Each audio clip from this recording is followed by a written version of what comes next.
discussing the Office of the Inspector General's audit report that came out today. A lot of things in there. One thing was overtime during Mardi Gras.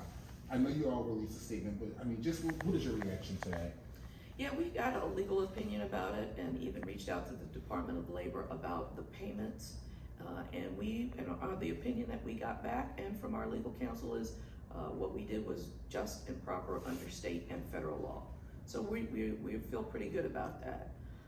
So there were some changes that we're making to our detail system, which we knew needed to be changed. I inherited a system that is paper. There's no electronics to it, so no data to it. So we inherited that system, but it's low-hanging fruit. So we put that behind changing technology in the jail, updating policies and procedures in the jail to comply with the consent judgment, and we're going to have that new software for details coming in January. We already knew it needed to be changed, but it's just everything in its place and time. But what's really important to note is that there's no context given to these reports by the OIG. They don't talk about what a huge lift Mardi Gras was, how I had to take that over with 6 weeks to go. I was asked to get 400 deputies out on the street, and we did that. We had to get body-worn cameras, bulletproof vests, equipment, safety equipment. We had to do all that in a 6-week period. You can't really plan a wedding in a 6-week period for a couple hundred people, let alone millions of people coming to town. So it was a huge lift. They don't put any of that context into place, and it was something new being done. So we worked with the city closely, and we're going to continue to do that to just get better and better going forward. We have no problems with taking advice about how to make things better. We'll do that. And you call Mardi Gras no easy lift. We're talking about this huge party that's going on in the city of New Orleans where you have to put these people on the streets. So for you, I guess your perspective is not just thinking about this. It's like we have to do this. It's not something that just we cannot do. There's no way I could have said no to our community. Remember, nobody in government came to me and asked me. With 6 weeks to go, community came and asked me to help bring back the whole Mardi Gras routes and to make sure there were enough officers on the street to keep people safe. And we've done that for 2 years now. That's a huge lift, keeping this community safe so they can enjoy Mardi Gras and the economic impacts of Mardi Gras, which we found out this year are $900 million per year. So I should be getting a thank you instead of a bunch of criticisms about it. But having said that, we are always going to get better, but we are going to dispute where we don't think it's right, and that's what we're doing. And you said you didn't expect to get that criticism. Coming in 6 weeks doing this, I mean, did you expect someone to be negative about this, what you were doing? Not to expend a lot of time and effort on something that was a first time. Now we've moved forward. We went through 2024 as well. We're getting ready to do 2025. So we're just going to get better and better at it, working with the city as we move forward, as we are good partners in this process. And if you look how safe Mardi Gras has been the last couple of years, that is the most important part of it. And that should have been the highlight of some of these reports, so there's context to them. That's not what's happening. Interesting enough you say that because you think back to this past Mardi Gras compared to the one before, where I remember I wasn't even living here, just visiting home, and they had a shooting on St. Charles. And this year, you didn't really hear much about any crime during the Mardi Gras season. That's right. In 2023, there was one, the one on St. Charles. In 2024, there were none on the parade route. So that's important. People want to bring their families out. We want tourists to come to town and spend money. And we want everybody to be safe. We don't want any bad stories out of Mardi Gras. That is our focus. And I know right now it seems like you and the Office of Inspector General are at odds right now. We attended the ethics meeting yesterday. Some disparaging things were said. I mean, what's your response to hearing those comments being made and those remarks? Yeah, it's very serious. And it wasn't just about me, but other women leaders in the city, including the police monitor and former Chief Michelle Woodfork. So these are women in positions of power allegedly being disparaged and the language is absolutely terrible. And that needs to be released to the public. They need to be transparent. The OIG is all about transparency, but not apparently when it comes to the OIG. So we need to be transparent about the allegations and the complaint, and then we need to be transparent about the investigation, because who was interviewed? Was it a thorough investigation? I know I wasn't. Nobody asked me, because I would have said, why are we still talking about Mardi Gras 2023 when I'm getting ready to go into Mardi Gras 2025? So that bias can influence what is being looked at by the IG's office.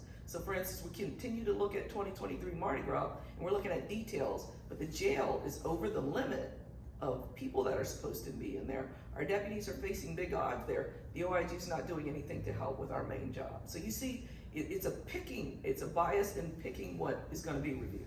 And I actually read some of the remarks made. I mean, they're very terrible remarks. Do you feel like a person in that position should be in that position, making remarks like that, whether it's if they're threatened by female leaders or whatever?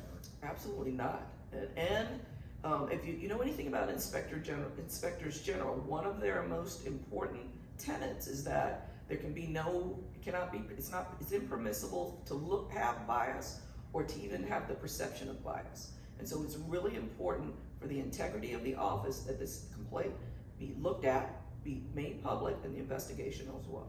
I mean, what do you think this says about the OIG's office, considering most of the women listed in that complaint, we have Michelle Woodford, we have the independent police monitor, but also we're in a city where a lot of the leadership in the city is women. That's right. Predominantly black women. That's right. I mean, what do you say today hearing these remarks, knowing that these are predominantly black women here in this city that are leading this city in these positions that he's talking about? Yeah, we just had this election. A lot of women feel a certain way about what happened there.